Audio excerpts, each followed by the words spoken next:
morning. I'm going to start. I just wanted to thank you all for coming. My name is Virgie Ammerman. I'm with the Albion Economic Development Corporation. We do this update every year, and I appreciate everyone coming out for it.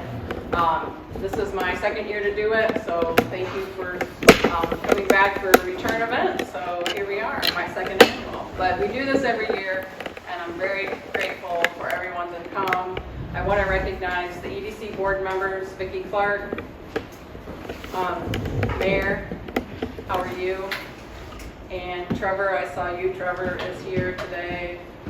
Ben Wallace is traveling, and Bruce Nelson is our newest member, so there's Bruce, and Jerome Harvey is also traveling. So very grateful for our EDC board members. And then we have members of City Council here, Len Reed, Marcola Waller, Donovan Williams, and Nora Jackson, and of course the mayor. Did I miss anybody? Good for now? City manager. City manager. Well, she's coming up next to speak, so I'll introduce her. Oh, thank you. And now I have a mic, and no, I'm not starting over. So I wanted to recognize our board members, and I wanted to recognize our council members. Thank you so much for being here. I wanted to take a minute. This is something kind of fun, and I think we still have a minute for something fun. So if you, in honor of Women's History Month, if you are a woman, stand up. If you love a woman, stand up. If you respect a woman, stand up. If you mentor a woman, stand up. If you elevate a woman, stand up. Is there anybody not standing? I can go on. So thank you all, because Women's History Month is critical, not just for women, but for all of us. All of us that are fortunate enough to be women, and all of us that are fortunate enough to have women in our lives. And we all believe we make a big difference. So thank you for that. Thank you also for everyone who came to the Lisa Howes event. Very exciting capstone event we did for Black History Month. Would hope to have Lisa back in the future, so we'll look for an opportunity for that. Coming up in the future, sometime the next 3 months or so, we're going to partner with a couple of groups in town and work on studying a book called Coming Apart. So if you're interested in getting ahead of a book read, Coming Apart is a book by Charles Murray. And it might be controversial, but I think it also will get us thinking. And I think that's what's going to make a difference, because in Albion, we're trying to lead the change and be the change that we believe the whole state and the whole nation might benefit from. So try to look for that book, Coming Apart, and we will get started on a book read. A couple of other quick announcements from the EDC's perspective. The Match on Main is back on. So it was deferred while the MEDC was regrouping, but we're very excited that they are bringing it back. I have a couple of other updates from the MEDC. Some of you know that the SOAR project, the SOAR funding mechanism, has now been called Make It in Michigan. So as you see the ads for Make It in Michigan, it's the same as the old SOAR project, and that's the strategic money that we are hoping we will be able to attract here in the city to be able to expand into our new industrial park. So you'll be seeing a lot about Make It in Michigan, and we're very excited about that. We also are very excited about the current program for MEDC focuses on people, places, and projects. And people need to be trained, they need to have a place to live, i.e. places, and things to do, i.e. places, and projects are what get those things to happen. So that's our focus this year, as is the focus of the MEDC. So we're very excited that we seem to be in alignment. So I'm super excited. You have a packet in front of you, which is not anything I'm going to talk about tonight, but I wanted you to have some takeaway information. And the next thing I would like to do is introduce the city manager so she can give her presentation. So no stranger to all of you, Haley Snyder. And I don't really have a bio for you, but your bio speaks for itself right now. So, so I'm very excited to have you here. Thank you so much for coming. And I'm just going to step aside and I will give you this mic. Thank you. Good Good evening all, Haley Snyder, Albion City Manager. I am getting ready to complete my 3rd year in my role.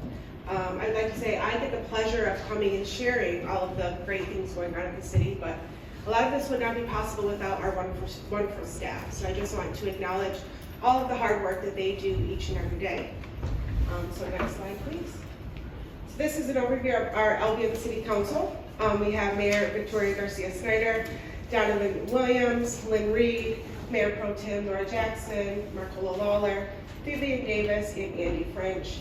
Our meetings are held on the 1st and 3rd Mondays of the month, 7 p.m. at the City Hall. Next slide, please. So look at a few things that happened, our accomplishments in 2023. Here at City Hall, we really focused on improving our communications with our residents and surrounding communities. So we recently did a website upgrade to make our website more user-friendly, help people navigate it more easily, and just provide more information on our website. Also, the Naturally Connected Citywide newsletter, in partnership with several organizations here in our community, we now have a community ambassador that helps get the positive word out on all of the great things that are happening here in our community. We issued a new employee policy handbook. Our employee handbook had not been updated in quite some time, so that was, it took a lot of work, but we are happy to have a new updated handbook in place. We successfully negotiated 4 collective bargaining agreements with our 4 union groups. That's always fun to come to the table and talk about ways to improve working conditions and benefits for our union groups. So that was took a lot of effort, but we were successful in getting new 3-year contracts implemented. And we recently initiated an Employee of the Quarter program. As I said, all of the things that we're able to accomplish, it really cannot be done without the hard work of our employees. So really lifting them up and praising them and showing them off to our community. So we now have an Employee of the Quarter program. Next slide, please. We had a few different infrastructure projects go on last year. One main road project was our Haven Road and River Street Improvements project. The city was able to secure $790,000 in grant funding to help accomplish that project. There was a local match, but the grant funding really covered the majority of the costs for that project. The North Albion Street Bridge, we also were able to secure a $1.7 million grant to completely replace the North Albion Street Bridge. If you all have seen it before then, it was a little scary to drive over. So last year they started the project, but given the lead times for some of the water main materials, the rest of that project will be completed this year, and we will have a brand new bridge structure along North Albion Street. And then we also have our water service material inspection project. So we also were able to secure a grant through EGLE for $400,000 to identify water service line materials. So in accordance with our lead and copper rules and regulations that the state have put in place, this is helping us to do that. So that project is still underway and is set to be completed this August.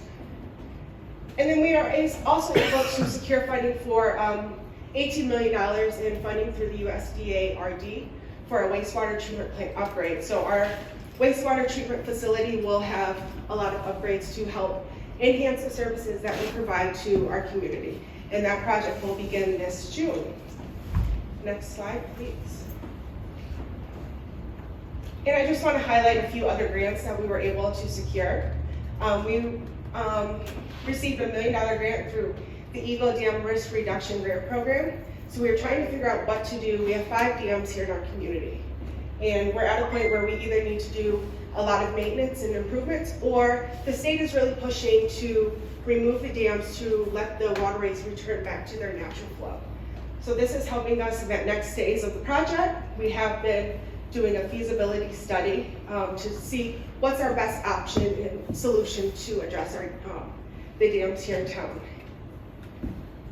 We also, in conjunction with that, we have the Great Lakes Fishery Trust. We were also able to secure $150,000 to go towards that same project. So this will all go towards the design phase. City Council will actually make that decision or determination on what we do with the dams here in our community. Public safety, they were able to secure $599,000 from the FEMA Assistance to Firefighters grant to purchase a new fire truck. So I know our Chief of Public Safety is very excited to have that new truck coming. They're actually in the build stage, so we should have that new equipment here in the next few months. And then we also have the MDNR Spark grant to go towards the second phase of the McIntosh Park project. If you've been up to McIntosh Park, I would say 2 years ago now, we put, thankful to the Tony DeNicola gift, there is a new splash pad, playground, and pavilion in McIntosh Park. So this grant will go towards the second phase, which will include a second parking lot, a walking path around the perimeter of the park, landscaping, and other amenities. So we are very happy to secure that funding. And we also received word that we received $4 million in federal appropriation dollars to redo the roadways in that same area. So here, I would say within the next 2 years, that park space will be completely revitalized. And then we're also able to secure, this amount actually has changed. It now is over $12 million through the Drinking Water State Revolving Loan Fund for a water system improvement project. So this will include a new water tower, improvements to our water treatment facility, and the water main repair all throughout the community.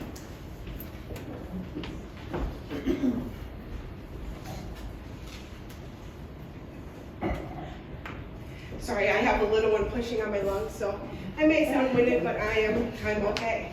Next slide, please. So coming in 2024, we are still focused on infrastructure projects. Our infrastructure is the foundation of our community. Without solid infrastructure in place, we can't attract new residents, new businesses, and that's really what keeps our community going. So as I mentioned before, we have the McIntosh Park Phase 2 project that will be completed this summer. We will be finishing up the North Albion Street Bridge Replacement Project. The Water System Improvements Project will begin this fall. The Wastewater Treatment Plant Upgrades Project will begin this summer. We're working to update our capital improvement plan. That is a 5-year plan that just helps us budget for necessary equipment and infrastructure projects to help keep providing the services to our community. And then we are also in the process of our redevelopment ready community certification renewal. This is a certification that we received through the MEDC that tells businesses that we are here to support you. We welcome new businesses. So we are in the process of doing that renewal. And with that, I will be happy to answer any questions.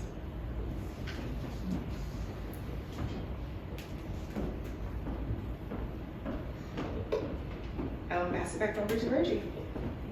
Before you go, I wanted to say congratulations on increasing that amount of that grant, because it was 9.6 million and now it's over 12. But she's not really giving all the information about this project. It's like a $25 million project that's been underway for several years, as these big projects are. So huge that to be able to attract businesses, to be able to repair the roads, to be able to do the water work that needs to be done. Like, this infrastructure work is no joke, you know, and she's been just working hard on that. So just a huge round of applause for that.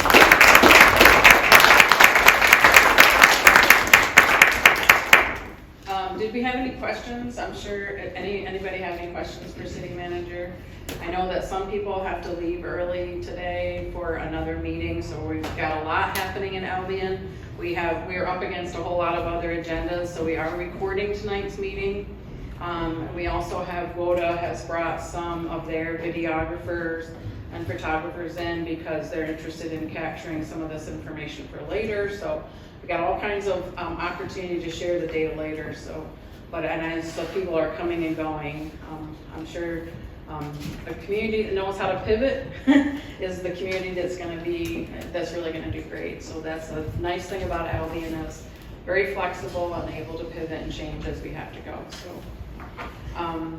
So next we have our DDA. So Emily has been gracious enough to put a PowerPoint together tonight and is here to explain all things downtown. And I'm so excited because I forgot to invite Emily last year, so I screwed this all up last year. So I'm grateful to have a second year to try better. So thank you. Yeah, absolutely.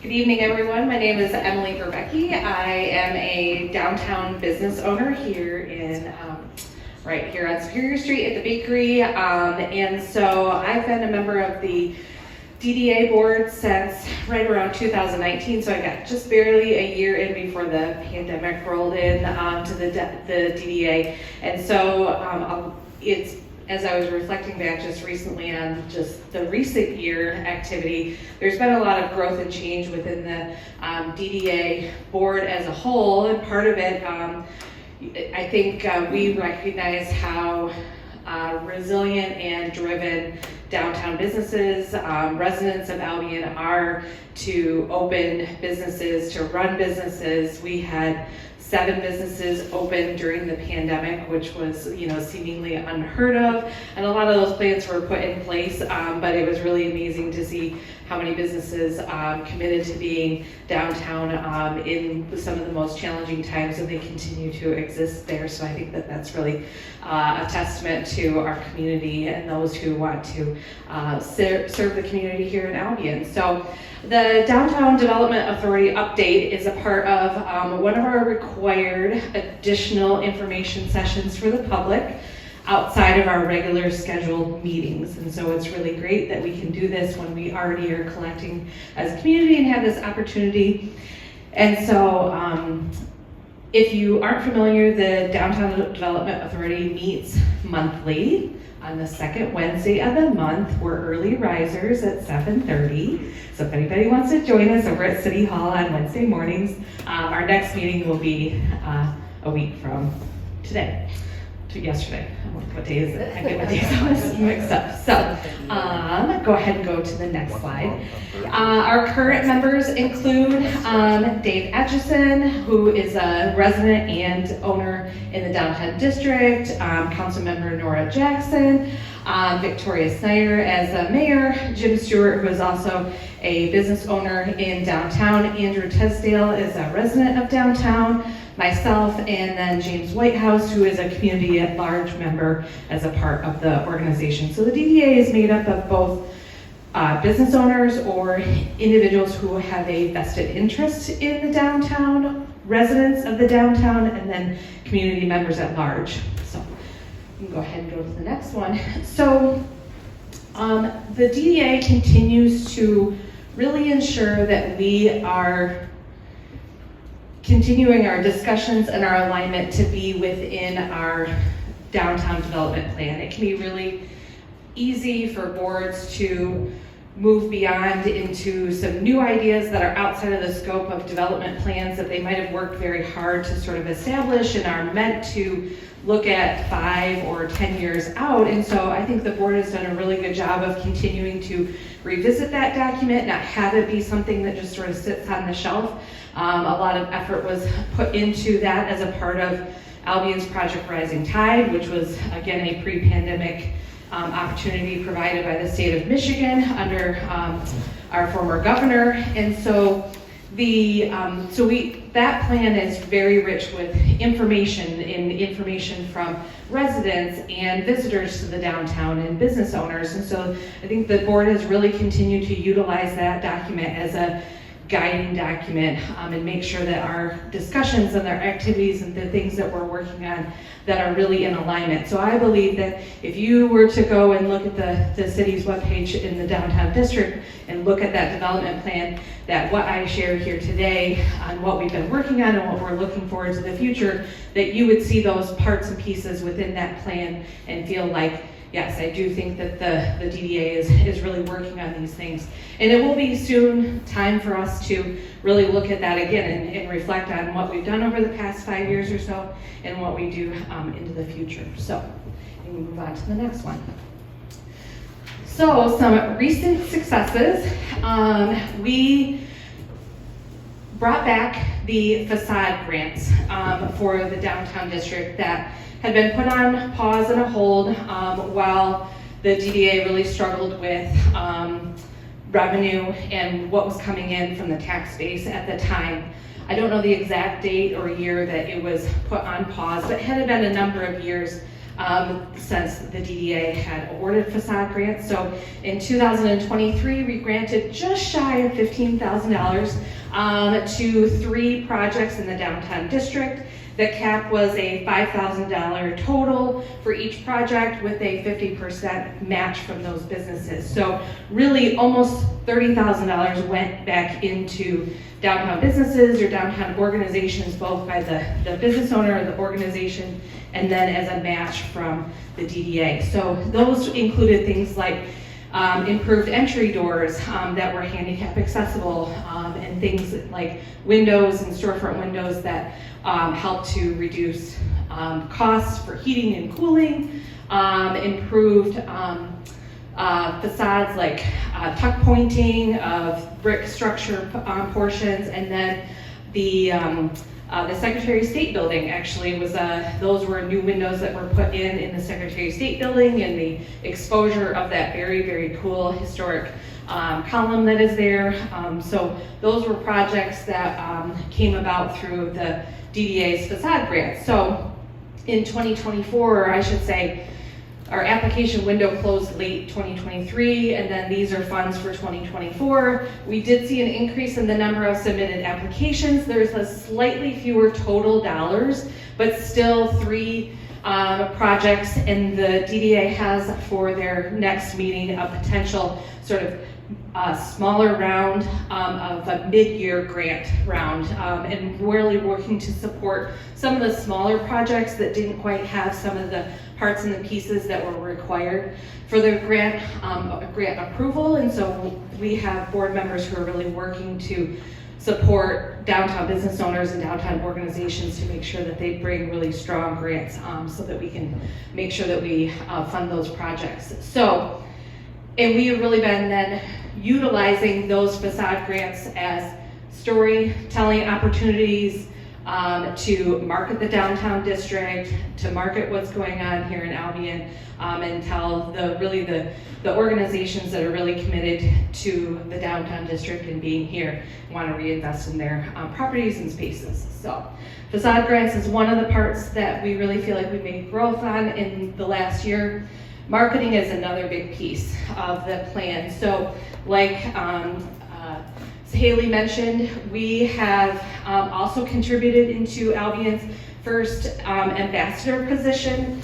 And so this is a full-time position. This person wakes up every day working to tell the best of Albion and to reach as far as possible in as many ways as possible to tell all the great things that are happening in Albion. So there are stories about businesses, they're about individuals, they're about organizations, they're about all the different parts and pieces that make up Albion. And so with that, there's been a relaunch of downtownalbion.com, enhancements to the downtown district with both print material boxes, if you've noticed those out and along Superior Street, as well as some of the QR code signage. So those direct visitors to the Downtown Albion website that's being regularly updated with new businesses.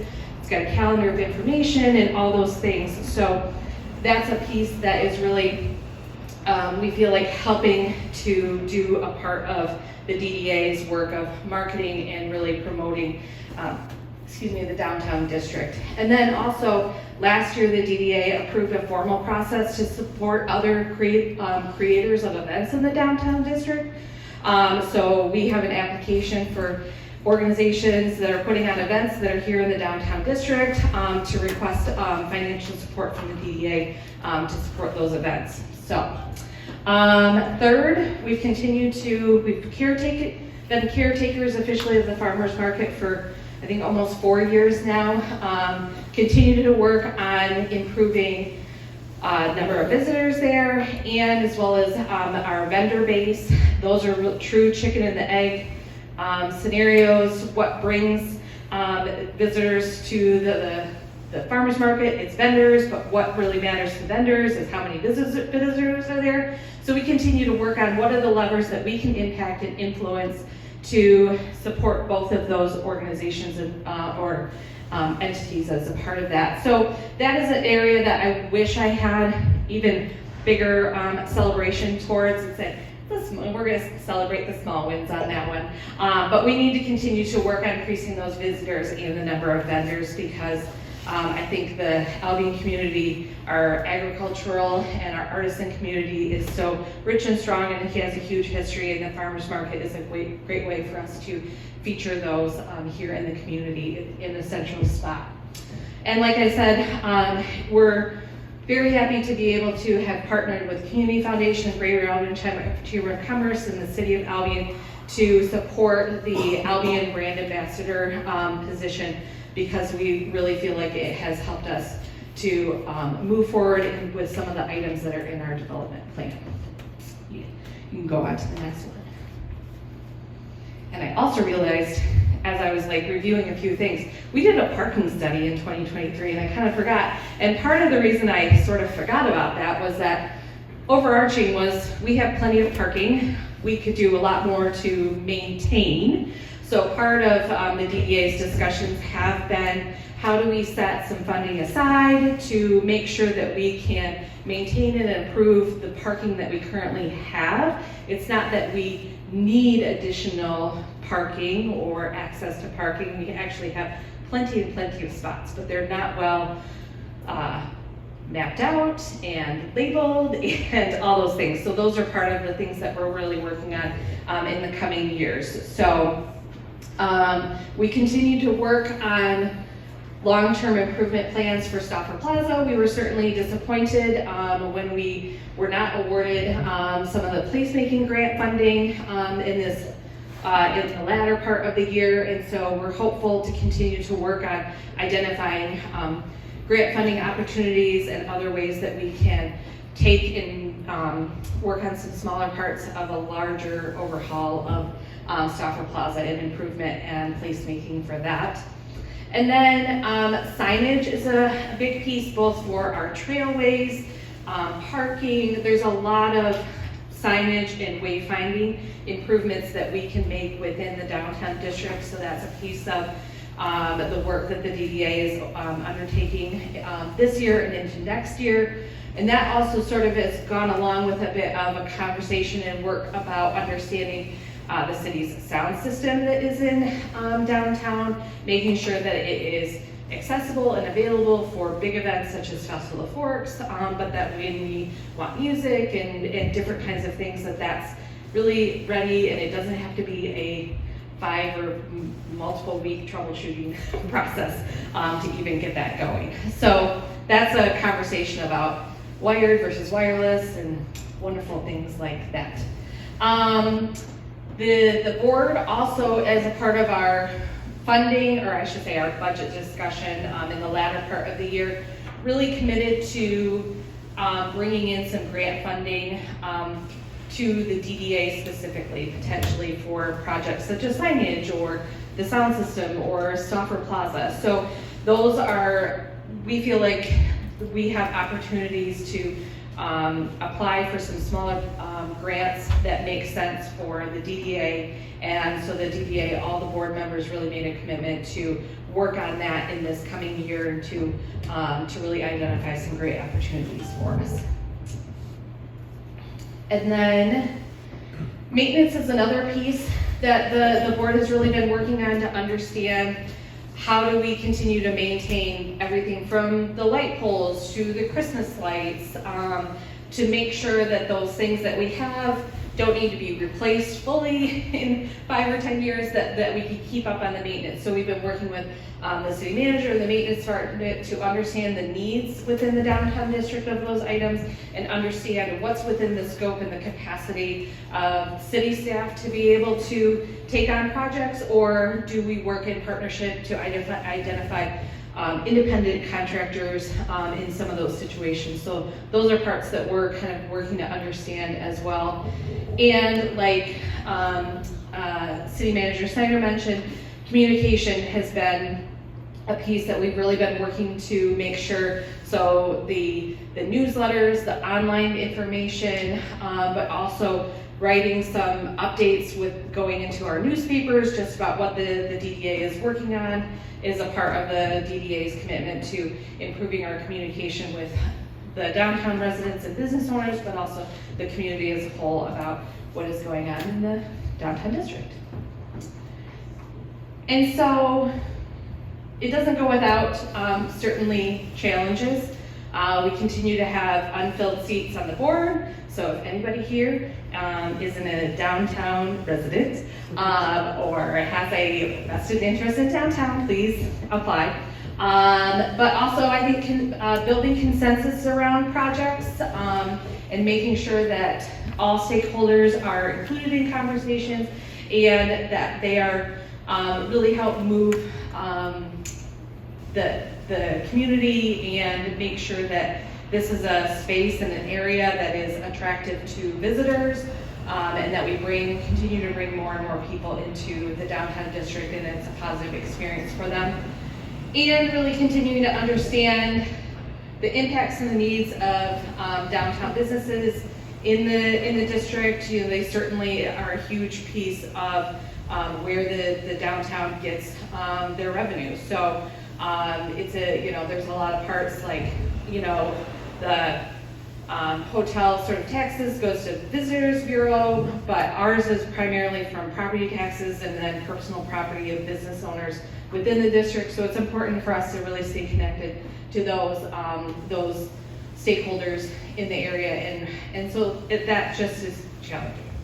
And then I think the opportunities that we have we are really starting to progress through some plans that were put in place 5, 7, 10 years ago, which were absolutely needed projects and plans for us to defer property tax, either increments or to reimburse brownfield. That was the way for the DDA and the city to support projects like the hotel and some of the other buildings that have been restored and impacted within the downtown district. They have new businesses in those buildings. So we're starting to move through and see some of the new revenue or increases in property taxes from those come into both the DDA and the brownfield in the revolving loan fund. And so the board has really been talking a lot and understanding and building our own background knowledge on brownfield plans and how some of those dollars that are now coming in, how we really ensure that they are spent well in Albion and potentially in the downtown district, because it's kind of new for us to have some of this funding in these ways available to the DDA, to the EDC, to the Brownfield Board. This is kind of new. So those are opportunities that we have that we're really working on.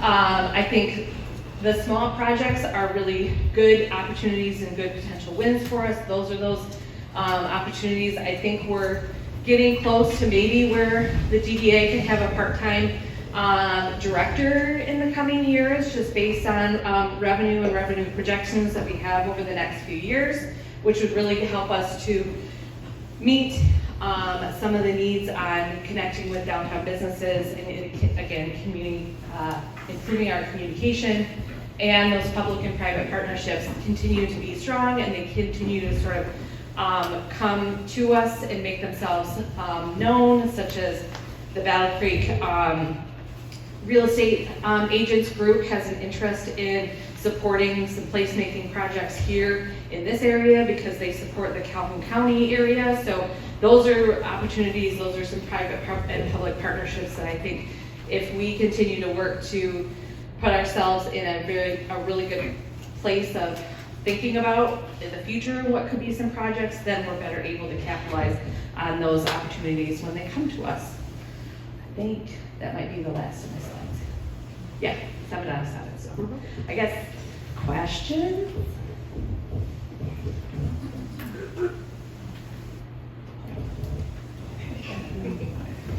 I'll hand Virginia.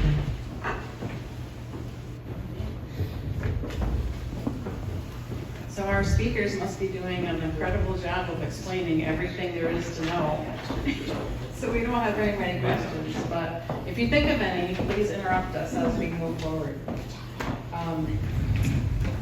So you guys, so you're all set. Okay, so our next speaker is someone else I forgot to invite last year. So thank you for forgiving me for not knowing that that's typically what happens here in Albion, that some of you came to hear Michael speak and wasn't here, and so some of you were disappointed, so I apologize. But a year later, I've got it right.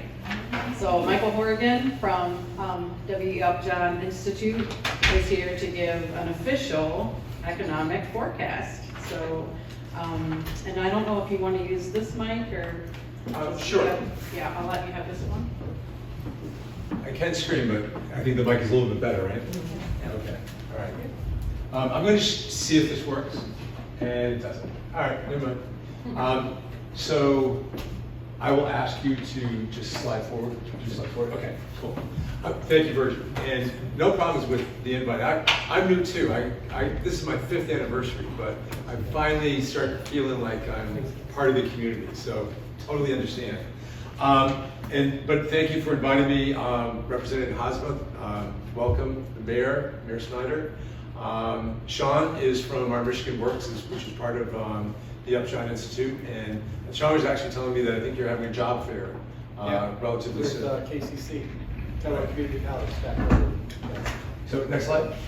So I'm supposed to speak for about 30 minutes, so I just want you to be prepared for that. When you, after 15 minutes, you say, when is this guy going to stop talking? It'll be 15 minutes more. Okay. So I want to tell you about the U.S. economy and the local economy. That's kind of part of my objective. And I want to tell some stories. I want to talk to you about what I think is going on. It's my interpretation. It's not official, it's just, I look at the data all the time. And in particular, some good news on GDP and inflation, and believe it or not, it's some good news on inflation. But I want to tell a story about, if the inflation news is so good, then why are people so mad? So I want to talk about that. The labor market news is really good, both nationally and locally. And I brought in some local data from all of our regional counties. Okay. Everyone talks about shortages. It's probably been a conversation piece for the last couple of years. What I want to say is that it's still a relevant conversation, but it's not quite as relevant as it was a year ago. Things are changing a bit, and I want to tell you why and where. Okay. This is really important. We're in an expansion. Believe it or not, the economy has been growing, and I'll show you that. Has been growing for quite a while. But there are significant groups of people who have been left behind. And that has a huge impact, a very important impact on the policies. Whether you're talking about downtown development, whether you're talking about job fairs, who is being left behind and why, and what kinds of barriers do they face? And I want to talk about that. And then finally, this is sort of the, I don't know what I'd call it. It's not bad news, but it's kind of a wake-up call in terms of what's going to happen in the next 10 years in terms of population and in terms of employment. Okay, next slide. All right, so there'll be a lot of numbers, and I'll try to make sense of them. This is called GDP, Gross Domestic Product, the value of all final goods and services produced in a quarter. And it's goods and services. What they do is kind of like your bank loan rate, you annualize it. So it may have grown a certain amount in the last quarter, but we say, what's the annual rate of growth? It's kind of like your 10% mortgage or hopefully your 2% mortgage, right? And so you can see that in the pandemic, we went down 2.2. It was a negative. We have come back and we are really at pre-pandemic growth rates. So on a big national scale, things are pretty good. Next slide. Inflation. So this is the official data. This is where I'm going to tell you things are good. And then I'll get back to why people are upset. We peaked at 8.9, which means that if you take a basket of goods and you price them, and then you take a basket of goods the next month, and the next month, and you reprice them, what is the rate of change of prices of those goods and services? That's the essential idea. And what we have is a 12-month % change. So in whatever month that is, June of 22, it was 8.9% on a 12-month basis. It has come down to 3.1% in the most recent data. That's good. All right, next slide. I like to look at it a slightly different way, because what happened 12 months ago, it could have been like a really high month and therefore the rate looks low. It could have been a low month. I like to look at blocks of time and what's happened over those blocks. And it's, again, it's kind of like your loan. If you have, say, a loan for 6 months, but they express it at an annual rate, that's kind of what I'm doing here. So what you see is something called all items.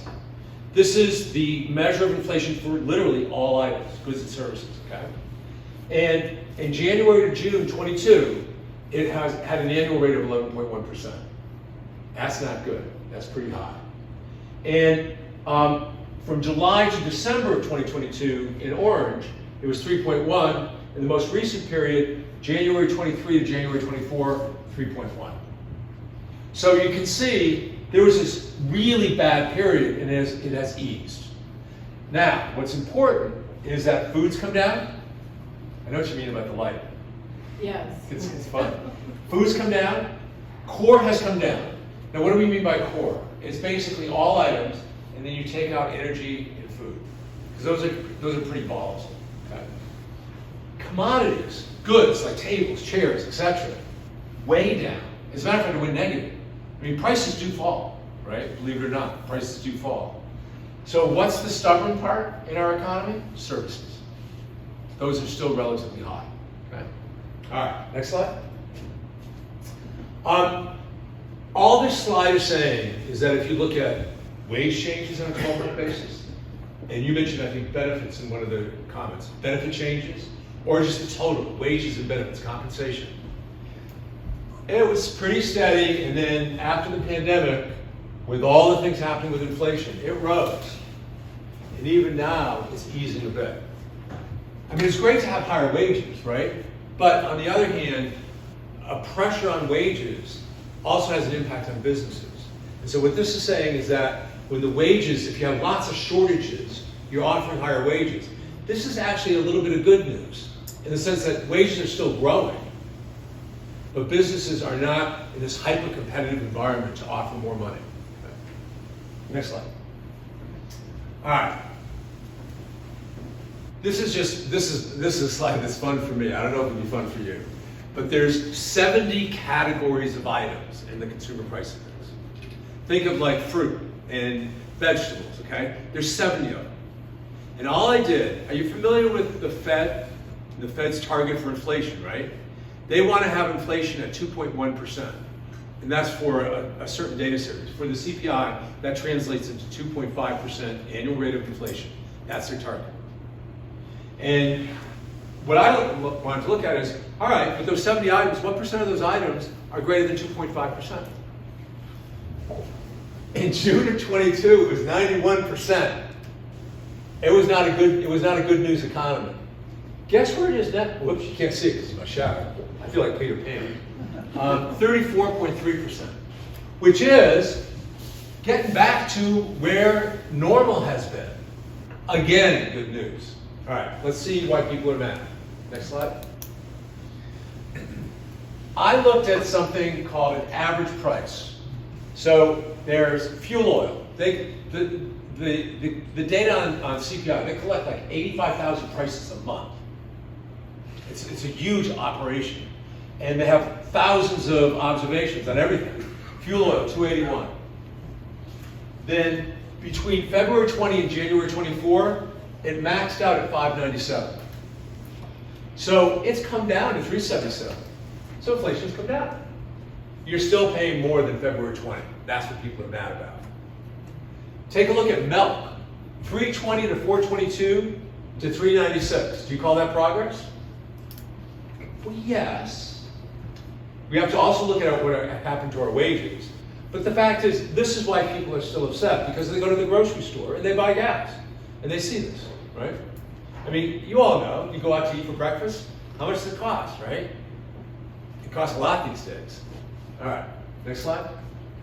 Finally, I want to give you some good news, some even better news on forward inflation. In blue is something called the shelter index. That's the inflation rate for shelter. It looks at data over the last 6 months. In red is the Zillow index. Is this the part where you guys are going to another meeting? Yeah. So I should not take this personally, right? No. Is this going to be in the video? I'm sorry. All right. So in Zillow prices are today's prices. And what Zillow is showing is that prices are starting to come down. So that means that the CPI, since it's a 6-month lag, is actually going to start to improve over the next 6 months. That's good news. Next slide. Virgil, are you keeping track of time? Yes. Okay. I don't want to get too fast or too slow. You're doing well. All right, employment. Next slide.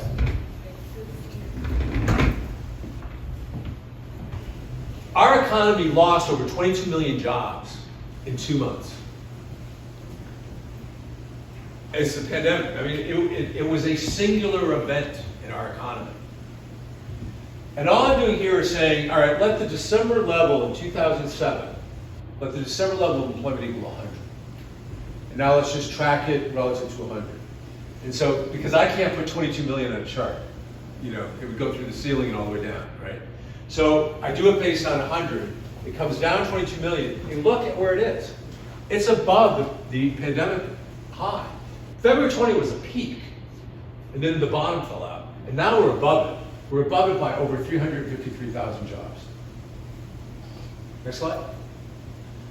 All right, if you look at where we are with employment, one measure, and you might be familiar with that monthly payroll number that comes out on generally the first Friday of the month.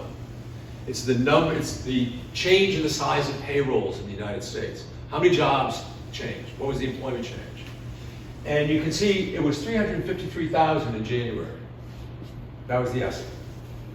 The way I would characterize, in general, you've had these big purple months, but generally speaking, the red, the blue, and the yellow has seen just a gradual kind of decline in the change. These are still positive numbers. Is that bad news? No, because prior to the pandemic, what was a good month? 180, 190, 200. That was a normal, strong month. We're still at 353,000. Economists don't know what to do with this, because economists don't like good news. They're the pessimists by heart, right? So that 353 is still a really strong number. And if you see those, the payroll number came down this month, it's not negative. It's a slightly lower positive. It's going to come down, because it's going to go back to more of a long-term equilibrium. Okay. Next slide. All right, I'm going to show this for the area, for our area. So I want to introduce the concepts. EPOC ratio, employment population, exactly how it sounds. The number of people employed divided by the population, civilian population. And it was, in February 20, 61.1 for this country. And it hit 51.2 by April. And now it's back to 60.2. We're not quite recovered. Labor force participation rate. That's the number of people who are in the labor force. Either you're working or you're looking for work, you're unemployed. And you divide that by the population. And that hit 63.3, and it's at 62.5. Again, not quite recovered. Next slide. So, where are we locally? So what I have are the 4 counties of Michigan Works Southwest, which is part of what we govern here that Sean works for. But it also I put in Jackson because it's relevant, I think, to this area as well. And you can see that employment levels have recovered their February 2020 level in Branch, Jackson, and St. Joe counties. But the other way to look at this is they're pretty darn close everywhere. We have the dip, and then kind of back up. Okay, next slide. EPOC ratio. They all fell below 50%. Huge decline during the depths of the pandemic, but they've recovered in Branch, Jackson, and St. Joe counties. And again, they're pretty close. I would call 57.1 versus 57.8 pretty close.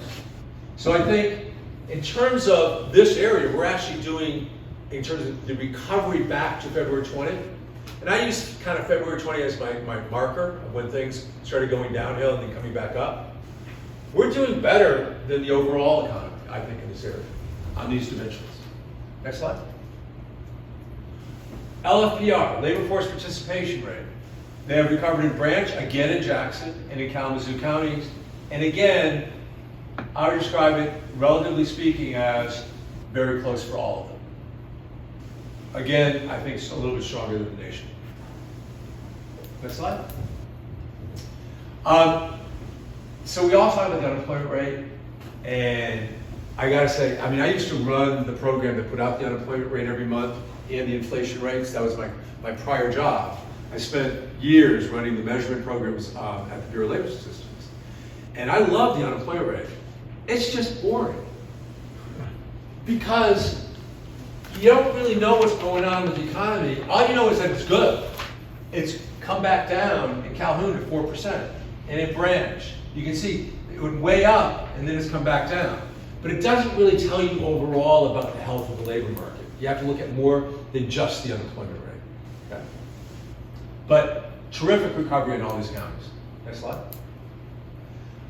All right, so I mentioned shortages. Everyone's talking about shortages. And the message I want to give you is they're still here, but they're not as shortages are not as big a problem as they were.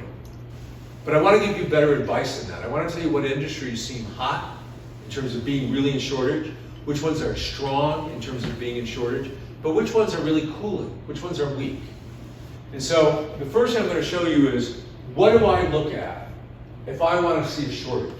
If I want to look at the data and say, gee, this is in shortage, what are the data I look at? Next slide.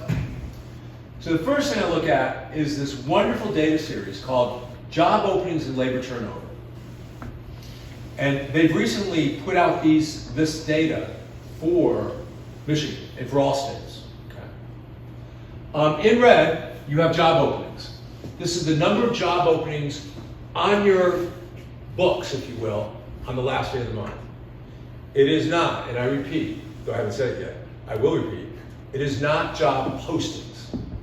It's the actual openings that if qualified candidates walk through the door, you could fill today, okay? We know how, postings work, right? You have 3 vacancies and you post for 100 jobs, or, there's a lot of turnover kind of thing.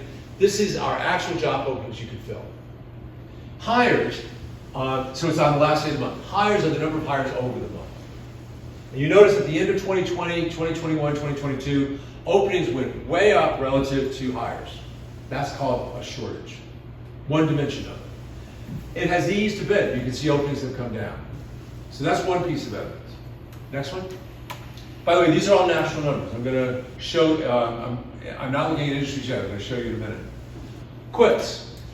If the market's hot and you can get a better job elsewhere, I mean, we've all heard stories about people who accept a job and then they don't show up because they went and got another job a week later. There was a thing called the Great Resignation, the resignation economy, people job shopping all over the place. And that's true. 4.5 million was the peak, which is the highest in the 20 years that the series has been in existence. It's now come back down to 3.4, but it's still pretty high. Again, it's eased. Next slide. Besides the fact that this looks like a defibrillation, did I say that right? Episode on your chart. Well, I'm on video and I'm mispronouncing words. My wife would love it. There was this huge sort of change going on in wages during the pandemic.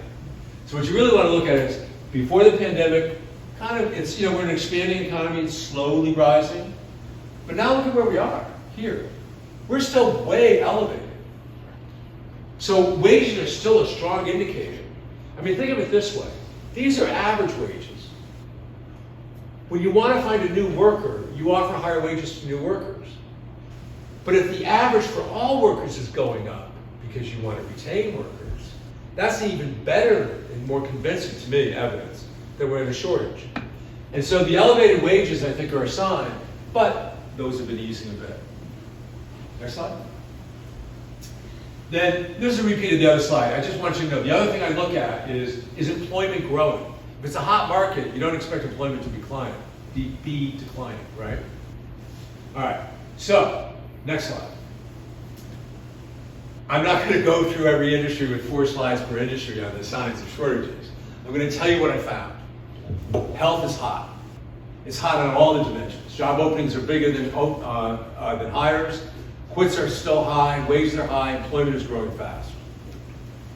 In these strong markets, except for construction, job openings are much higher than hires. Now in construction, they're still higher, but not quite as much. But it's the other indicators, the wages, the quits, the employment, it's all strong. Okay. Cooling markets. In cooling markets, openings and hires are the same. And those other dimensions I mentioned, there's just a mix. You're not looking at a uniform message that this is a hot market. Sometimes employment is a little bit weak, sometimes wages are coming down, that kind of thing.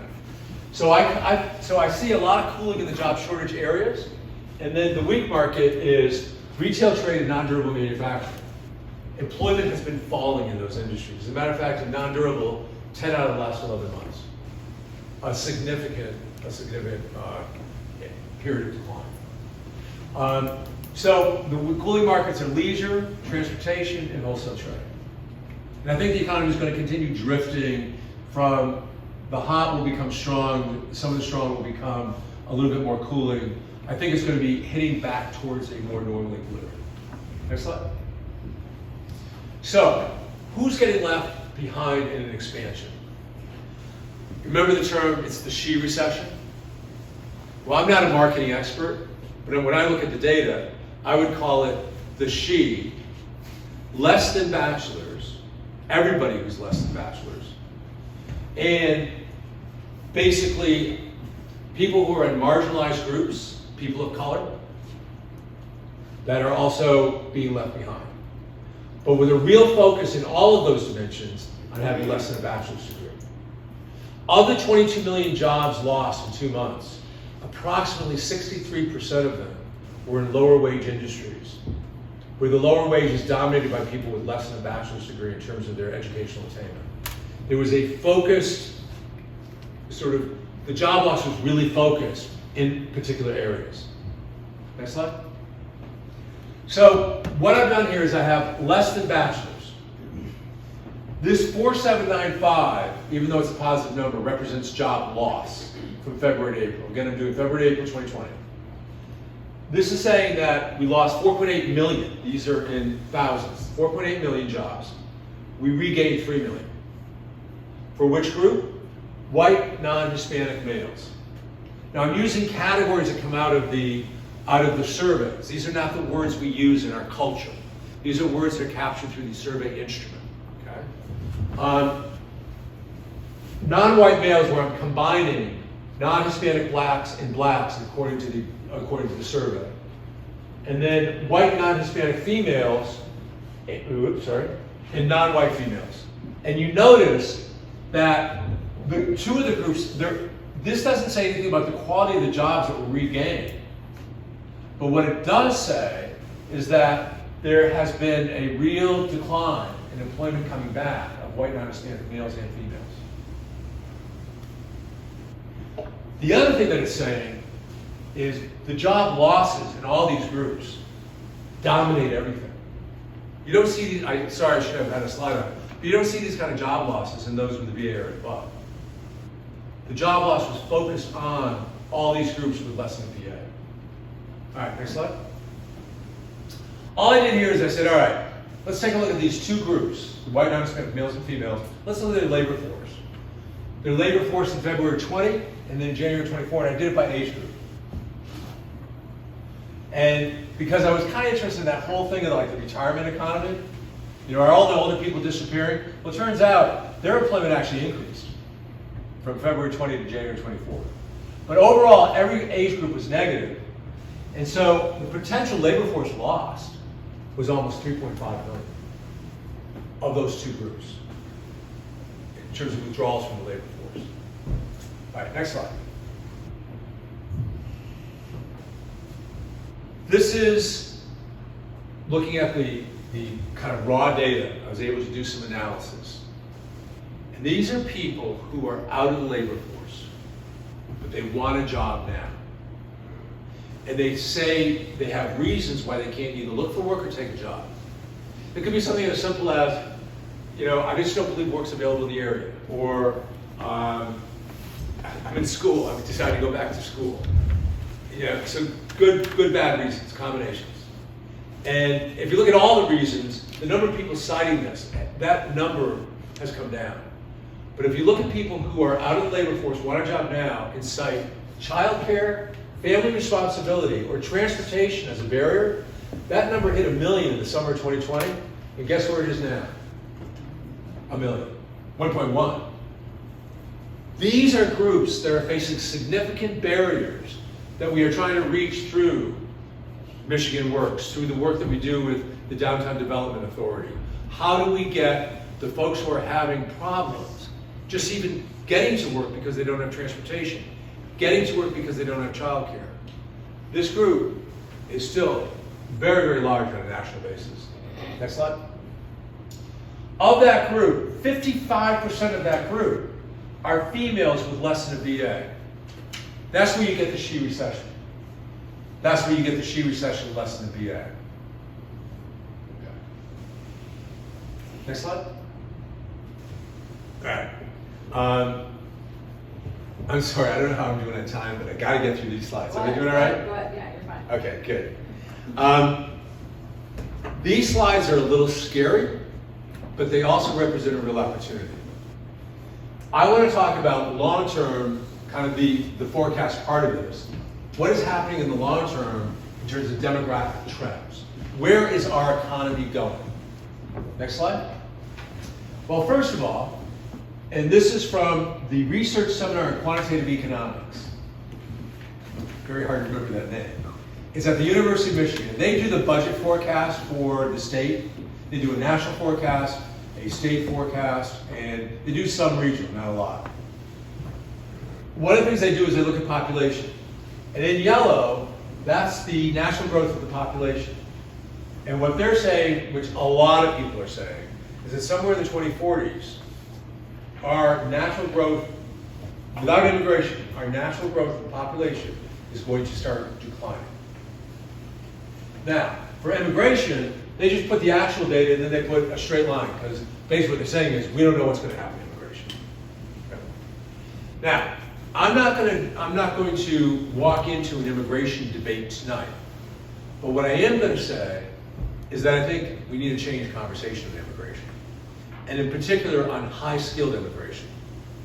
I know we have a conversation that we're having, or we should have, on the border, where a lot of that immigration is for people who have a high school or less than high school degree.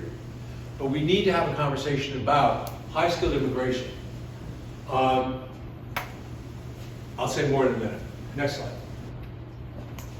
The reason I want to say that is over this slide and the next one, and the next couple.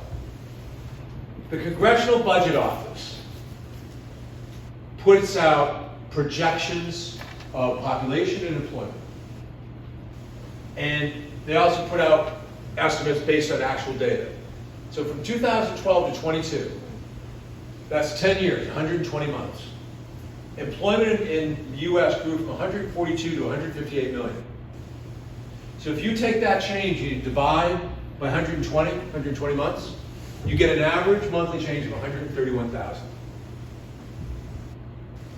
If you take their projections over the next 10 years and divide by 120, guess what the average monthly change in employment is going to be? 53,000. So all that stuff I said about shortages disappearing or easing and all that, it's true for the next 2 years. Not over the next 10. We're going to be scrambling for workers. Now, I was on a panel a couple months ago where my fellow panelists said, well, you're just going to have to get used to lower rates of GDP. And I said, time out, take a look at the next slide. Good, I was hoping to be the next slide. Look at the population of developing countries. Growing like gangbusters, that's in blue. Green are the US, Europe, etc. Guess what's going to happen in the next 10 years? Our export markets are going to be booming. We're going to be competing with China, Russia, India, etc. for this growing market, population market. Plus, even though we may not be growing in population as much as we were, we're going to want more iPhones and more, all the stuff that we want. It's going to continue to be a vibrant U.S. economy, but we're going to do it with far fewer people. So I was mentioning that thing about immigration. Next slide. Oh, sorry. Yeah, I want to do this one first. No, can you go do that? I'm going to do this in reverse order. Next slide. Good. These are H-1B visas. And the whole point here is that there's been a couple of years where the cap has been increased. But look at the number. It's like 70,000 a year. H-1B visas. It's a trickle. You know how many days it takes to snap up those visas? And most of them are snapped up by like Amazon and other IT ventures. 2 days. They're gone. If you lose your job in the United States as an H-1B visa holder, how many months do you have to find a new job? Or you're out? Almost. 6. Very close. 6 months. I've been bringing people in from Poland. Okay. Guess what Canada just did? They changed their rule. You have 4 years to find a new job. Where do you think the H-1B visa holders from Michigan are going? Across the bridge to Windsor. But it's more than just that rule. I think these numbers could be greatly expanded. And I don't know, I don't think the state has any particular power to get an exception to federal rules. Because I was kind of hoping that the Michigan Growing Together Population Council would have some sort of recommendation on greatly expanding H-1B visas for Michigan. But I think we need it. Previous slide. The other reason we need it, it's my last slide, and this will take just a little bit of work, but it's really important. That 19.4 in blue, what I did is I took all the occupations, and for every occupation I have a wage, and I just put them from lowest to highest. And I said, okay, let's take a look at the 25th, the first wage quartile, okay? In terms of out of total, you take the wages times the number of people, what is the wage value that's in the lowest 25%? And how many people work in those occupations? And it turns out, in the year 2022, 19.4% of people worked in the lowest quarter by wages of occupations. And in the highest, it was 22.3%. I then took data on projections, the employment growth in occupations over the next 10 years. And I have their wage, I just used the wages in 2022. So I put them in the same buckets, the same wage buckets, okay? And I just looked at the growth. Right now, 20% of people are in the lowest wage quartile, but only 9.6 of the growth is going to be in those occupations. We're going to have this huge oversupply in the second wage quartile. If skills are correlated with wages, you pay more for better skills. What this is saying is that the demand, that 59.6, is going to be growing like crazy for more skilled workers, whereas the current supply has to really catch up. And what we're going to need is a lot more skill development.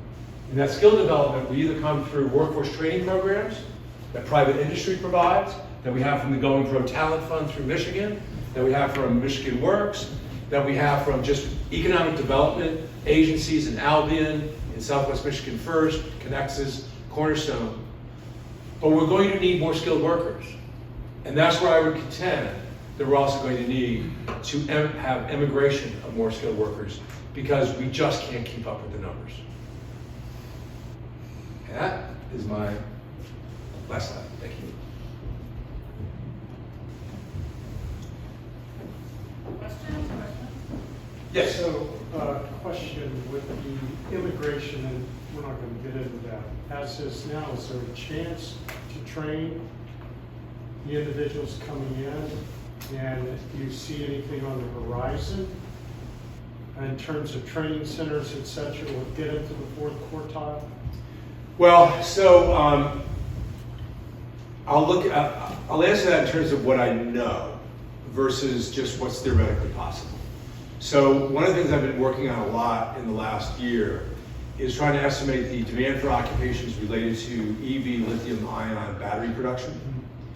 And there's a lot of occupations that don't require a lot of training, or they require certificate training, or industry credentials, associate degree, or community college certification. And so I think a lot of those programs are in place, but there's a lot of conversations taking place everywhere, including at the state level, of what courses do we need to offer. So we're talking with Ford, for example, and asking them, what do you need for training? This is being repeated everywhere. So I think there's a really active conversation that way. There's also, I think, in the whole clean energy market, a lot of high-skilled jobs where there is that need, as you mentioned, for high-skilled workers. And I think training anyone, including immigrants, is on the table. One of the things I think is really interesting is that labor has a lot of training programs, like WIOA, for example, if you're familiar with that. But a lot of the bipartisan infrastructure law money didn't go to labor. It went to energy, commerce, and transportation. And they are all doing workforce development. But they don't have that history of workforce development programs like labor does. So my hope is that one of the things we'll see is a collaboration across these agencies in terms of what are the best ways to deliver some of this training. But I think this is the kind of training where you're really looking at high-skilled jobs. So I agree with you. I wanted to give it a more sort of the context in which I've been looking at it. I know the study was focused more on the less than bachelor. Right. Where do you see everything going in the skilled trades, electricians, plumbers? We have such a shortfall of that nationally. Yeah. That doesn't require the degree. It's more of we're bringing them in, we're training them, we're getting them those certain. I probably need more slides on just the growth in certifications, licenses, but no, that's a very powerful part of the conversation today, which is you don't need a bachelor's degree to get a good job. And so one of the things I'm doing right now, I've done it for Calhoun County, I'm doing it for Oakland County, I've done it for Berrien. I'm trying to get different types of counties. I've developed a model of projecting the demand for occupations that, in particular, ones that don't require a bachelor's degree. And is there a way to make it an easier process to get into that? Because sometimes, and I'm coming from an aspect, Right. nobody other than a couple people in the building know me, but we're a transplant. We were from the area. We moved all the way to our most southern part, from Now you're back. down to Florida, and we're transitioning back and investing and everything else. Yeah. And it's virtually impossible in Florida, whether I had a background as a GC or an EC or anything, it's almost impossible to get that again down there. Yeah. And I'm wondering what So can we do at the state level or the local level to help bring those people in? Because I would love to open up an electrical office or another plumbing office or helps. So I think there's different routes. Like, for example, if you apply for Going Pro Talent Funds and you succeeded, and those have been growing quite a bit, then that would enable you to sponsor training for both new and also current employees. So that would be one powerful way. On the challenge side, the community colleges are all individual entities. They don't necessarily talk to each other about the content of the courses or the transferability of the skills that they impart. Another aspect is, we were talking to this one, Brian O'Donnell, he's an electrician, and he was basically saying, I don't have a problem getting electricians for fast charging stations. That's not my challenge. My challenge is replacing the people that I move into that, who are the journeyman electricians, who I now need to replace. Correct. Doing the service work. There's Yeah. a strong need for service work. Yeah. Yes. So I'm wondering, and this is a question. because we see what's growing and what's coming in the future, and I'm gonna back it up. For most of us, when we went through school, there was preparation to get us ready when we were in high school for things that we should know how to do, right? Yeah. That's no I have longer, an 18-year-old and a 16-year-old. and that's no longer happening in the school system. When are we gonna start looking at that? Because it seems like the United States as a whole Yeah. does not educate our youth in those types of things, preparing them for just simple things, just like you're saying, for them to know how to do with hands-on skill training. Like, for instance, we had wood shops and Yeah. auto mechanics, classes and stuff like that. So I'm not an education expert, but I've worked a lot with the CTE program in K-RISA, Kalamazoo RISA, and they're very concerned about what they call the soft skills. So they can have courses galore, which they do, in mechatronics and all the kind of skilled areas, but they also know that people need to know how to write an email, how to communicate, how to pick up the phone, how to negotiate with somebody, how to be a member of a team and listen and follow up on action items. Those are the soft skills that I think a lot of employers are saying they need more of. And I think there's a greater recognition and emphasis on that. But I agree with you, I think there's a long way to go. And when I talked before about, say, marginalized communities, for example, people who just don't have those skills and are first generation in anything, and are trying to figure out how to navigate college. I think there's a lot of challenges there. One of the programs that we ran a few years ago was called Vision for Prosperity. And I really like the concept. It's a pre-apprenticeship program where it teaches you the math skills. These are for construction trades. But then it also taught you how to become an apprentice. In other words, show up for work on time, clean up your tools, all the basics. But the hope was when you finished, you then got accepted into an apprenticeship program, and then you were on your way. And I think what they were saying basically is they were making up for what may have been a lack of knowledge that they had when they came out of high school. So I agree.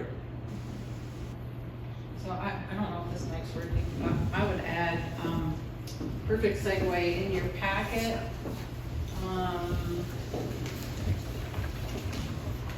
The last couple of pages are our preview of our current year for 2024. Our, what they used to call ILC, Industry-Led Collaborative. It's a segment of Going Pro, but now they're calling it Employer-Led Collaborative. I did get that clarified today. We did this here in Albion last year, and we brought 15 employers together that all had a varying needs in their organization, but they all took the same training. So they all took Dale Carnegie leadership training. So we're doing that again this year. So we have Dale Carnegie leadership training. We also have MMTC offering manufacturing skills development, finance for the non-financial manager, and project management. So again, a focus on maybe the softer skills, the leadership skills, the growth skills, and where we are hearing organizations say we need that too. So so selfish plug, it's in the packet. That announcement should be coming out from the EDC office in the next couple of days, because I think the applications are opening. We'll be asking employers to jump in and get involved again like they did last year. Hopefully, in April time, sometime we'll have a PowerPoint session Yes. for the ELC. Right. And then applications start right after that. Okay, And then great. cycle 2 will be right around May, June time, and applications start. Yep, so cycle 2 means going pro, so you as any company in here can do their own. Then the ELC means you can come together with a whole group of people that are not necessarily tied to an industry, but just tied to a community that is trying to better the community. So we're a little out in front on that, I will tell you. So, but that is something we are working on doing. The other plug I'll put in just before I bring WODA up. From the MEDC's perspective, very much what we just heard, the knowledge economy jobs are the jobs that we need to be training for. And if you talk to Quentin Messer, the CEO of the MEDC, he'll say whatever we're doing in the next 2 years are going to project the vision for the next 20 years. And he said that 2 years ago, and he continues to say that. So every day, we're planting a seed for what this is gonna look like in 2040 and 2050. So the training, the places, housing, and then the jobs. And so the EDC is so excited to be a part of all of those components, and especially housing. So I'd like to bring up Craig and Phyllis and Patrick to talk a little bit about housing. Thanks, Virgie and Michael. Incredible presentation, enjoyed it very much. Craig Patterson, I'm the Senior Vice President for Woda Cooper Companies. We build affordable housing in 17 states. We are based in Columbus, Ohio, and I'm fortunate enough to live in Mackinac City in the Michigan office. And tonight with me is Phyllis Loudermill with HERCO, and she is the champion of the CAP program, which is a MISHDA program. And Phyllis will come up a little later and she will talk about CAP. And then Patrick Golding is with me. And Patrick he was the point man on Kennedy Green, which is a development that is pending on North Eaton Avenue or Road. But I'd like to start first introducing the CAP program, Contractors Assisted Program, with a short video. This pretty much summarizes what CAP is all about, and then we'll get into the details a little later.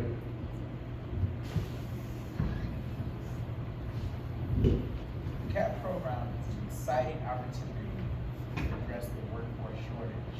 Before COVID, there was a huge shortage when it came to the construction workforce. A lot of people were out of work, and so now we are working to address that shortage, and then in turn help address the housing crisis. There are 3 aspects of this program. We want to be able to have the skilled trades, those who want to get a residential builder's license. We have that aspect of the program. And then the last part is contractors and developers who want to scale up. We have an opportunity to help train them to learn how to handle larger projects. The program will provide capacity development, training, and resources for those who are facing barriers to equitably participate in the construction industry. And I think this is just an incredible idea. We're 190,000 houses short of being able to provide quality housing. Everything that we're doing is about increasing production. It's a big part of the statewide housing plan. What we have done with funding from the Housing and Community Development Fund, we have entered into a contract with HERCO, who is an organization that's based in Detroit that will work statewide.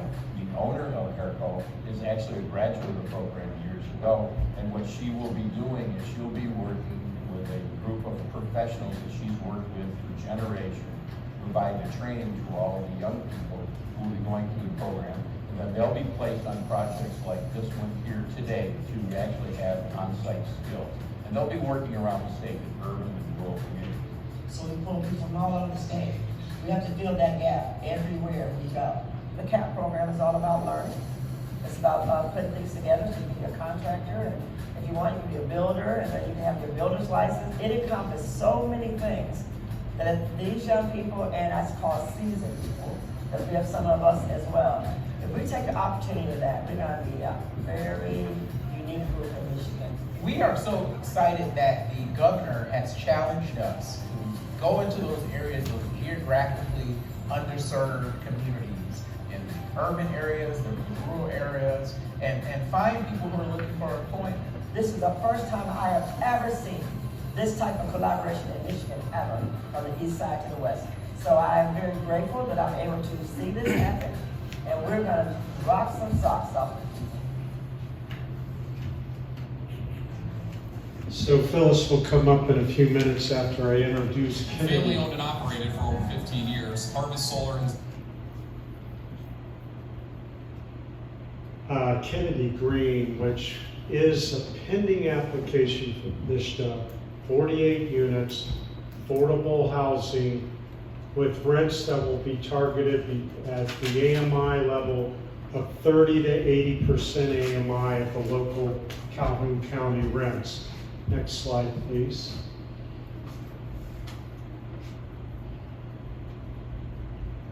So you can see the data, it's at 1337 North Eden. It's a 15.5 million investment, 48 units, 1 through 3 bedrooms. Next slide, please. This will give you an idea. This is the site plan, 2 buildings. These are 2-story walk-ups, and you can see access off of Eden. Next slide. These are the elevations. Next slide. Combination of vinyl and brick. The architect's rendition. Next slide, please. Right now, we're waiting for MISTA to announce the funding. We applied on December 1st. It generally takes them up to 90 to 120 days to determine which of the competitors, which of the developers that submitted will be awarded. We think that they're going to announce by the 3rd week in March. And right now, our self-scoring ranks us up at the top of all the other developers in the rural pool, which Albion's in the rural pool. We hope to close on the land and have our financing by December, and this time next year, construction will be underway. With March of 26, we'll be putting tenants in the new buildings. Next slide. Phyllis?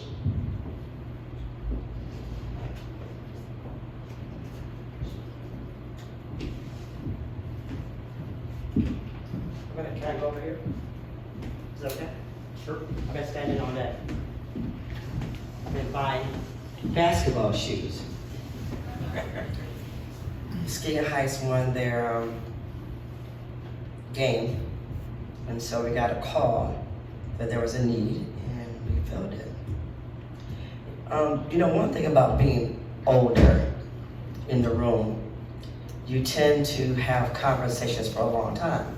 So we become friends, and so I always try to ask for permission as to where I should go with certain conversations when we're in the room.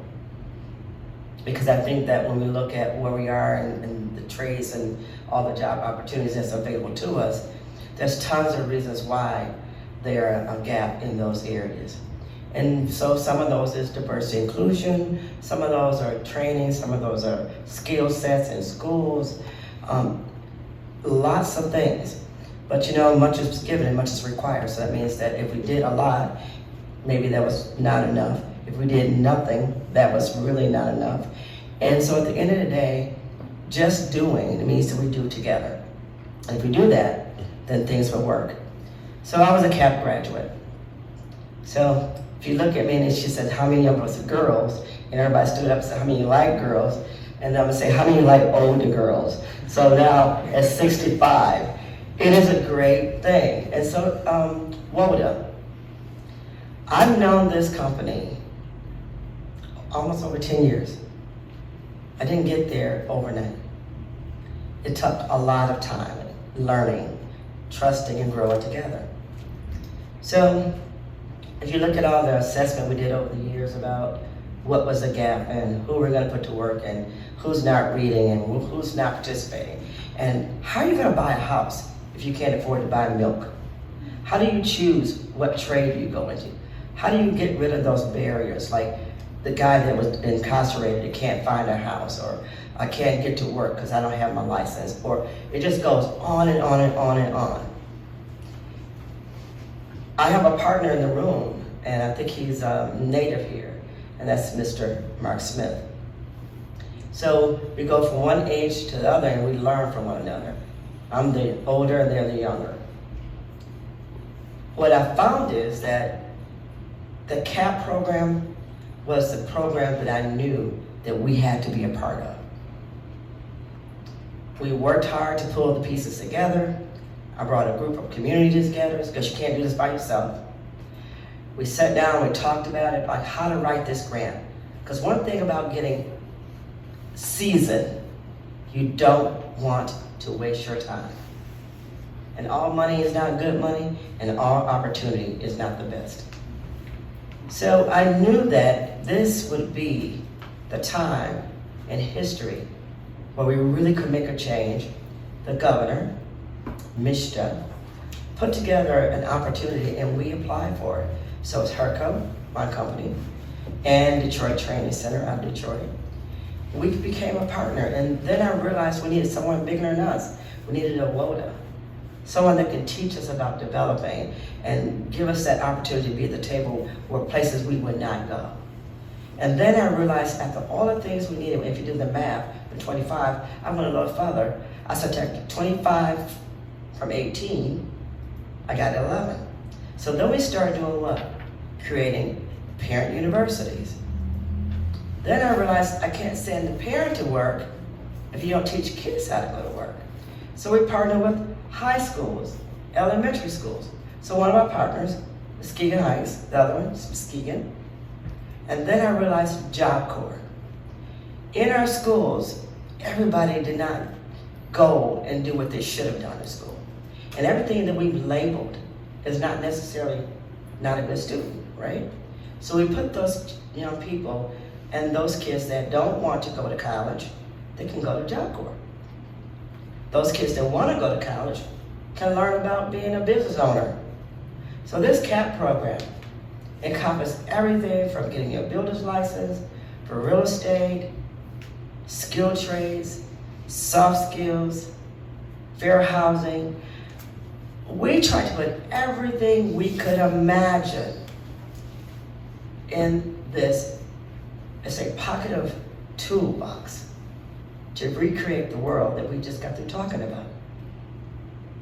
One gentleman says, I want to do a business, or where do I find them? Someone says, well, we got to create something else. And then the other number is, why is it low here? And then you need a BA. We need all of those things. But in order for CAP to be successful, we're going to need all of you too as well. So you have what Michigan Works, we just partnered with you. The LED program for housing. We're going to do this all over the state, and I want you to extend that to all your other friends, all your other communities, all your other churches, because it has to go from the grassroots to the top. You can't miss anybody, because we cannot keep assuming that people need blue socks and they may need red. We have to really bring them into the room to have a real conversation about what is keeping you from being part of what we're doing every day. And then when they walk into the room, we have to have an open heart and an open spirit and mind to listen and try to understand. And then once we bring that together, I think CAP is going to be an awesome opportunity. I am very grateful to be in Albion, but more than anything, I am grateful for my partners to give me the opportunity to do the things I'm doing. And I'm even more grateful to Michigan, our Governor, Whitmer. This is a brain conception of saying, hey, I realize there's a gap. How do we fix it? They need housing, they need jobs, and the need is so great that it took her and the Mishta team to sit down like we just did today, went on the whiteboard and say, hey, what are we gonna do? We're gonna do a CAP program. And that's what it is. And I'm hoping that those of you that are in this room will partner with us. It's not if they will announce, I'm gonna put it in the universe, they are going to announce.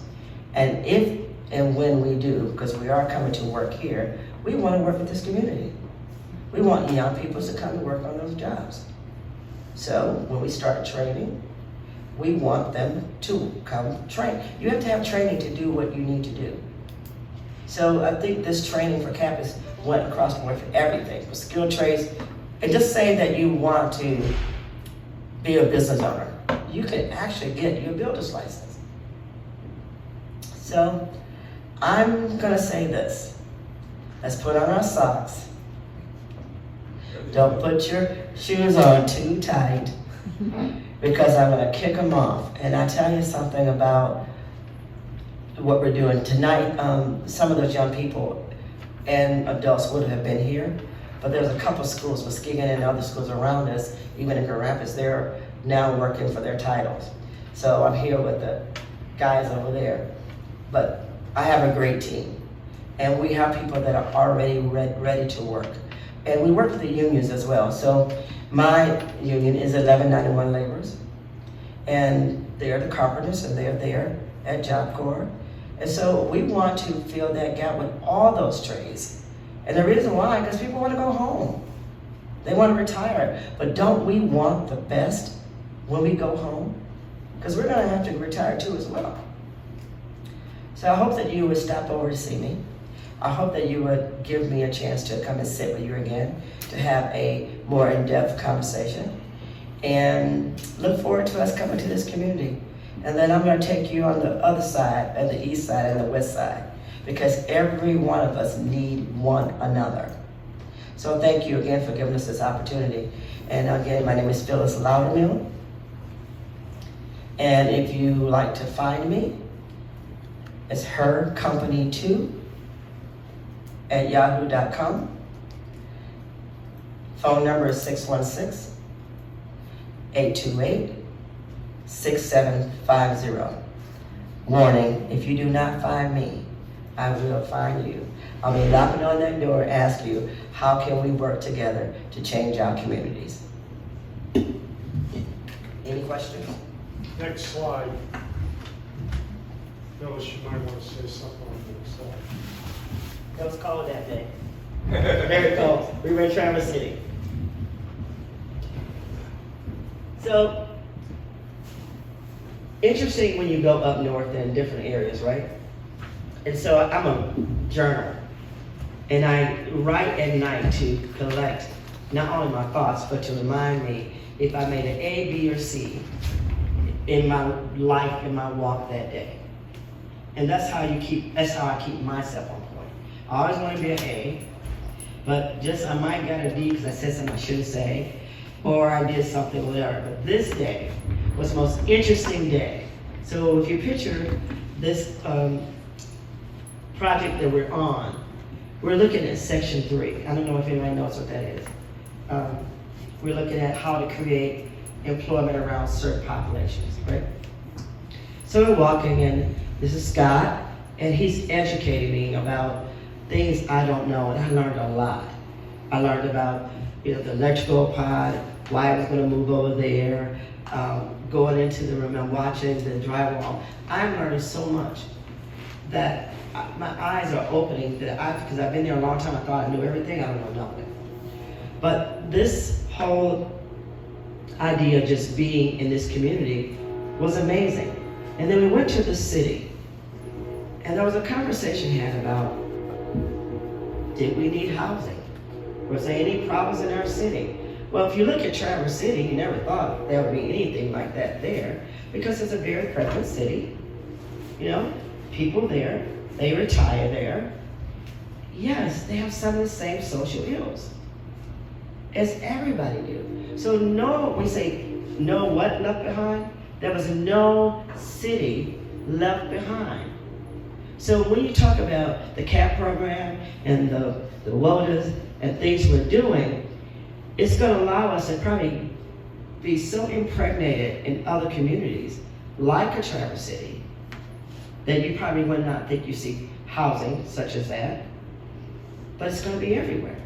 And the job development, the need was there as well. So I got to be very fortunate to be the girl to go over with them. I got my official jacket that day too, by the way. It looks kind of cool in yellow, huh? Next time I'm going to do it, put pink on it. But I got my official jacket, but it goes back to all the things that WOTA made CAP work. CAP can work based on the training and the need. But at the end of the day, if we don't do diversity inclusion, which we are, which is a part of this as well, we partner with Muskegon Community College, so KCC, we're coming to see you, and the other schools as well. But if we don't add that as a piece of the pie, so when we have those real conversations about why we can't get hired, you gotta have it. And then we gotta get outside of ourselves, because all of us have isms about what we believe. So this project, I think we're waiting for that announcement as well. Yep. And I'm gonna put it in the university, we're gonna get that announcement as well. And then we're gonna get it because the things we are gonna do to make this work so that when Michigan Works has another job fair and Upjohn is talking about, you know, your theories and what you're doing, and then the person in back is talking about putting a company together, and then Mark is in his community because he lives here and he wanna build housing. All of this stands on the heads of these type of opportunities. So we're gonna build more and more and more, and then hopefully, you might wanna do one, but if you do, give Lola a call, or give her a call. We'll come join in with you, because the more we build this together, the better off we're gonna be. And Michigan Works, you are our best friend. And we have done a lot of different changes over the years, you know, Michigan Talent. You know, I was back when President Obama gave the largest gift to Detroit. We trained a lot of people. But the question is, where are they at now? We don't want another repeat. And I think that the CAP program and all of the partners at the table who've gone through these episodes in West Point Enough for training, I think we finally get it. I think we finally get that we need each other, and we're gonna bring all the resources and skills that we have to the table, open our toolbox, and we're gonna share. Any questions? Last slide as we leave. We're not going to talk about it, but it's kind of a summary. Okay. Thank you all. I have a question. Oh, When you say low housing, what do you consider low housing? Because we've had housing come here and they say it's low housing, it's 99,000. And you still have people, like my brother, for instance, disability, most definitely can't afford that. And even with our Section 8 homes, low income homes, they're asking these people to make 3 times the income. How do you do that with disability? So my question is, what is considered low housing? I think that spectrum is different for everyone. So when you speak of it, what does that look like? well, the question was, what is considered low income, low cost housing? Kennedy Green, income, this is rental housing. So the incomes for a family of 4 at Kennedy Green will be somewhere, I think it's, what's the lowest end on 30% family of 4? 22,000. 22,000, a family combined income can live there at rents that are 300 net rents, Yes. $300 a month net rents. At the higher end, on the 80%, that a family of 4 is in the 50,000 range. What is that? 61,000. 61,000 can live in what has been considered low-income housing, and yet a family of 4 can live at Kennedy Green and earn up to 51,000. So it's a broader spectrum of income demographics that MSHDA is now funding and bringing greater opportunity to blend the socioeconomic demographics within housing that sometimes is frowned on and being said is low income housing and people don't work. The truth of the matter is everybody who comes to Kennedy Green will have to have an income flow, either from a job or from Social Security, and there are a number of other criteria that they have to meet in order to be allowed to live at Kennedy Green. Now, the other thing about Kennedy Green that you need to know is we pledge affordability with a covenant with the deed, which means that those housing units will remain affordable for 45 years. So it's not a matter we're going to build it and flip it and to some market rate individual that'll just up those rents. Any other questions? Thank you, ma'am. Well, afterwards, we're here to answer anything else. Very good. Thank you. Well, thank you, Phyllis. Thank you, Craig and Patrick, the man with the answers that didn't get on camera, so thank you. I wanted to close tonight just by saying at a very, very high level as we try to, oh, Billy, our chamber is here and I did not recognize you. It's good to see you. At a very, very high level, if you think about the federal infrastructure policy that is now, kind of where the funds are generating from, the focus is on semiconductors, clean energy, mobility, and defense. They also have a focus on the Justice 40 requirements, which helps us with appropriate division of dollars. And they also focus on community benefits. Those community benefits being child care, health care, workforce development, and transportation. So as we are setting at the EDC our priorities, which are in your packets, we're looking at what we're seeing at the national level, what we're seeing at the state level. The state right now is the 49th oldest state in the union, meaning as far as age of average age of population, how do we get young people here? We get young people here by having something to come to, and they believe the jobs will follow them. So it may seem as if I don't talk enough about job development, but I'm really anxious to support placemaking. I'm really anxious to support training. I'm really anxious to support something that's going to attract people to come here and then stay here, and we will build the jobs around that. Our biggest goal for this year and the next few years will be building our new industrial park. And you'll hear more and more about that in the next, I would say, 6 to 8 months. But just please know that we are working on job creation. We are really working on training. We really are working on housing, which I know has never been a focus of the EDC here, but it's also never been a focus of the Michigan Economic Development Corporation either, and it is now. So that's why you see that happening. So I just want you to know that we're paying attention and we are working hard for you, and I so appreciate being able to do that. So thank you all.